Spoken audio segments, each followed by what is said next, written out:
Seminário no Ar, estudo bíblico sobre o tema Deus e as Nações, aula número 25, a vida de intercessão.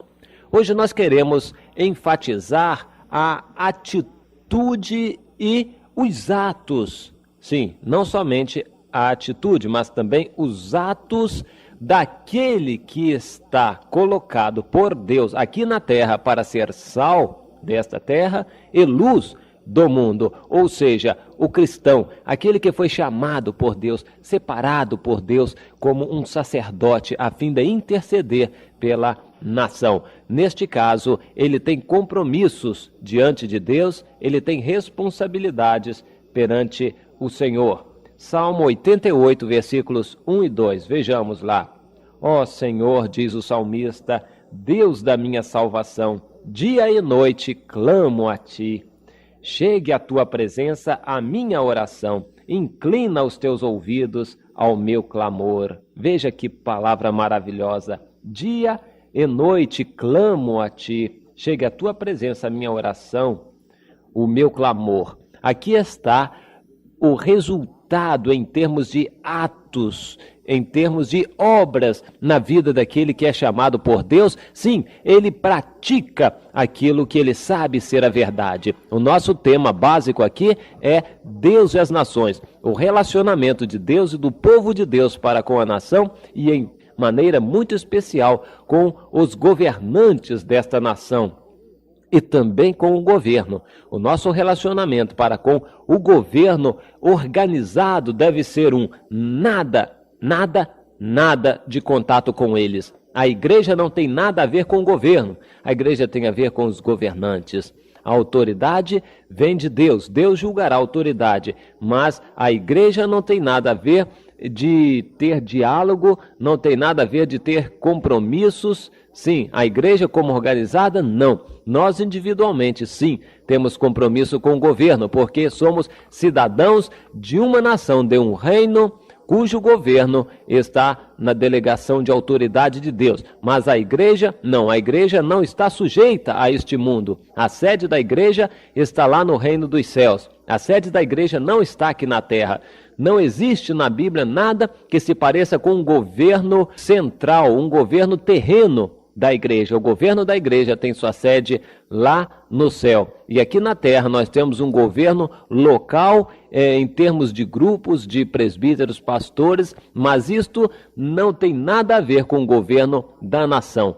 O governo da nação é o César. A igreja não tem nada a ver com César. Nós individualmente é que temos compromissos como cidadãos, mas a igreja não. A igreja é completa e totalmente espiritual e celestial. A igreja é a noiva do Senhor Jesus, é espiritual por natureza e não tem nada a ver com a pátria nação brasileira como organizada. Mas individualmente nós temos que testemunhar, nós temos que dar exemplo, nós temos que influenciar a nação pela vida, pelo exemplo, pelas orações, pela intercessão, atuando junto aos governantes, para que Deus mova o coração deles e eles, como representantes de Deus, possam fazer alguma coisa. O que nós cremos é muito claro, nós não temos nada a ver com o governo, os governantes sim têm a ver com o governo. Deus age no governo através dos governantes. Deus age na igreja através de nós. Deus age através de nós na igreja e a igreja em nós. Mas no governo, Deus age através dos governantes. E o que nós temos que fazer não é agir no governo, mas nos governantes. Nós, pessoal, individualmente, temos compromissos com os governantes, mas não com o governo. Os governantes, sim, têm compromisso com Deus e com o governo. Nós temos compromisso com Deus e com os governantes apenas. O nosso compromisso com o governo é individual. Como igreja, não. Nós temos que entender essas coisas que a Bíblia diz. Dar a César o que é de César, mas não nos comprometer com César, não nos misturar com o mundo, não aceitarmos submissão com o mundo, nada disto nós podemos, como povo de Deus, como igreja do Deus vivo. Nós temos que ter uma atitude pessoal de oração, de clamor, de intercessão, como o salmista diz aqui, orando, clamando, intercedendo a Deus dia e noite pelos governantes, pela nação, enfim, para que Deus tenha misericórdia deles. E sempre que possível, agir em cima deles com cartas, com palavras pessoais, com exortações de todas as formas possíveis. Nós temos que agir junto aos governantes. Nós temos que entender isto. Nós temos que influenciar a nação. A nação precisa ser abalada pelo poder de Deus. A nação precisa ser abalada pela verdade. A nação precisa ser sacudida em suas coisas erradas pelo poder do fogo de Deus, poder julgador, poder de juízo do fogo de Deus. E a presença de Deus que traz o fogo se manifestará aqui na terra, agora, através da igreja. Sim, nós temos que entender isto e crer que Deus é Deus, apesar de tudo que acontece aqui. Deus é Deus, apesar de todas as coisas que acontecem, e nós somos servos de Deus. Nós defendemos os interesses do reino de Deus. Nós temos que atuar, portanto, na intercessão. Intercessão significa uma ação de intermediação entre duas partes, no caso Deus e a nação. Orar, interceder pela nação significa nós estarmos junto a Deus e junto à nação, levando a Deus os interesses da nação e junto à nação, levando os interesses de Deus. É desta forma que nós estaremos agindo como sacerdotes na intercessão, intercedendo pela nação junto a Deus, clamando dia e noite, com jejuns, com lágrimas, para que Deus mova o coração daqueles governantes. Eu creio que Deus vai fazer coisas tremendas e maravilhosas. Agora veja você em Romanos 13, no versículo 1, o que a Bíblia nos diz. Nós temos aqui algo muito forte a respeito das autoridades como constituídas por Deus. Romanos no capítulo 13 e o 1º versículo. O apóstolo Paulo, ungido, inspirado por Deus, nos diz o seguinte: todo homem esteja sujeito às autoridades superiores, porque não há autoridade que não proceda de Deus, e as autoridades que existem foram por ele instituídas. Ponto pacífico. Seja boa ou má a autoridade, nós temos que nos submeter a elas. Isso é claro, a sujeição, a submissão é evidente pelas Escrituras, independente do tipo, da forma de governo, se é comunista, socialista, capitalista, democrático, ditadura, seja lá o sistema que for, nós temos que nos submeter, reconhecendo que aquela autoridade foi constituída por Deus. É assim que a Bíblia nos ensina, é assim que temos que crer. Agora vejamos o que Jesus disse no sermão chamado do Monte, em Mateus no capítulo 5 e versículo 6. Ele, falando das bem-aventuranças, diz: bem-aventurados aqueles que têm fome e sede de justiça. Ora, você deve entender que não são bem-aventurados os que têm fome e sede de vingança, mas os que têm fome e sede de justiça. Quem são essas pessoas? Trocado em miúdos, este texto quer dizer mais ou menos o seguinte: existem pessoas que sofrem com as injustiças cometidas. Essas pessoas que sofrem com as injustiças cometidas são pessoas que não se conformam, mas também não agem com violência. Eles oram, intercedem a Deus para que a justiça seja feita.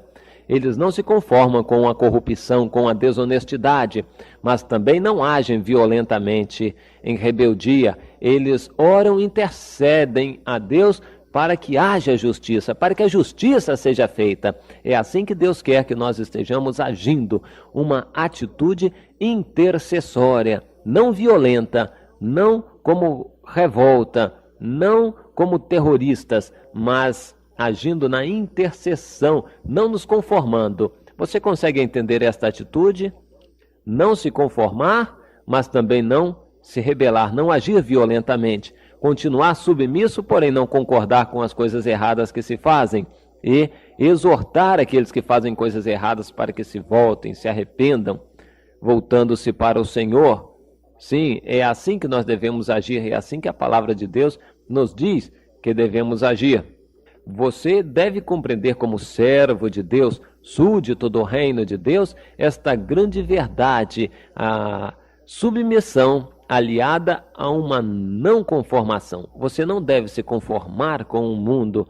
Se você se conformar, certamente você não estará agradando a Deus. Aqueles que agradam a Deus não se conformam com o mundo. Embora eles não possam mudar o mundo, mas eles podem interceder e, ainda que não mudem em nada o mundo, assim mesmo eles manifestam a sua insatisfação, a sua inconformação com este mundo. Como? Falando, escrevendo, orando, dizendo a um a outro, enfim, agindo de alguma maneira, demonstrando publicamente que não estão de acordo com as coisas erradas que se fazem no país. Isto é ter sede de justiça, ter fome também da justiça. Nós desejamos, nós ansiamos que a justiça seja feita.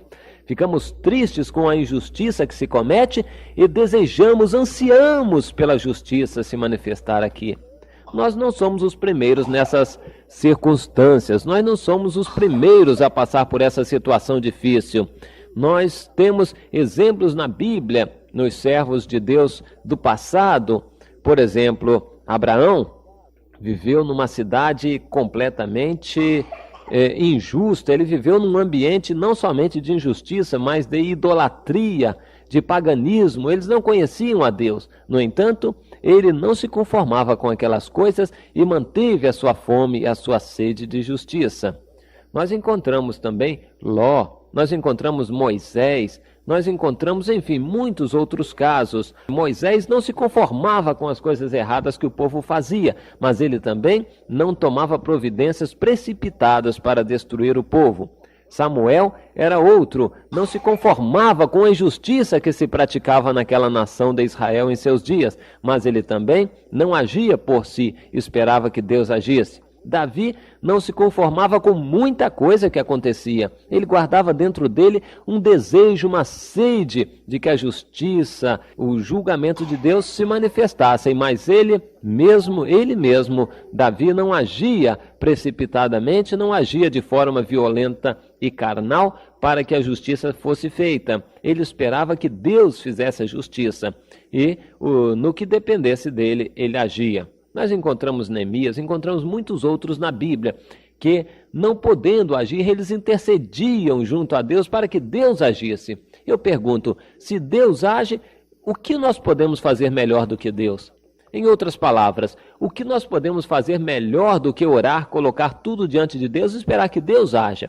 Você deve se lembrar que Deus tem anjos à disposição, que Deus tem armas, poderes, Deus tem tudo o que é necessário para agir. Se Deus age, então isto é melhor do que qualquer outra coisa. O que de melhor nós podemos fazer se não entregar tudo a Deus e deixar que Ele, Deus, haja? Agora, no que depende de nós, nós devemos agir. O servo de Deus só tem direito de fazer alguma coisa depois que ele já colocou tudo diante de Deus. Em outras palavras, o servo de Deus só tem direito a tomar atitudes, só tem direito a tomar iniciativas depois que ele vive uma vida de intercessão. Ninguém pode tomar iniciativas se não tiver vida de intercessão, de oração, de clamor, de lágrimas diante de Deus perante a face do Senhor. Sem esta vida de intercessão, sem lágrimas, sem choro na presença de Deus, o servo de Deus não pode nada. Ele não tem direito de começar trabalho algum, de sair à frente, de tomar iniciativa de qualquer coisa e nem mesmo criticar. Se ele não intercede, não pode criticar. Primeiro, ele deveria interceder. Se tiver que criticar, que critique depois e a quem de direito. Ou seja, se ele tem que criticar o governo, que ele vá aos governantes para criticá-los. Não pelas costas, por trás ou com terceiros. Ele deve interceder pelos governantes. A vida da intercessão é básica. O servo de Deus que não está preparado para interceder, o servo de Deus que não intercede, não tem direito de falar, de fazer qualquer outra coisa. A intercessão é o começo da ação. Se a pessoa não intercede, também não pode agir. Só tem direito de agir no reino de Deus quem já intercede. A intercessão é básica, é o começo de tudo. Compreendeu? Então creia você e pratique isto, intercedendo. Comece uma vida da intercessão, intercedendo cada dia pelos governantes. Isto é ordem de Deus e se você obedecer, estará agradando a Deus. Faça isto e Deus se agradará de você. Amém.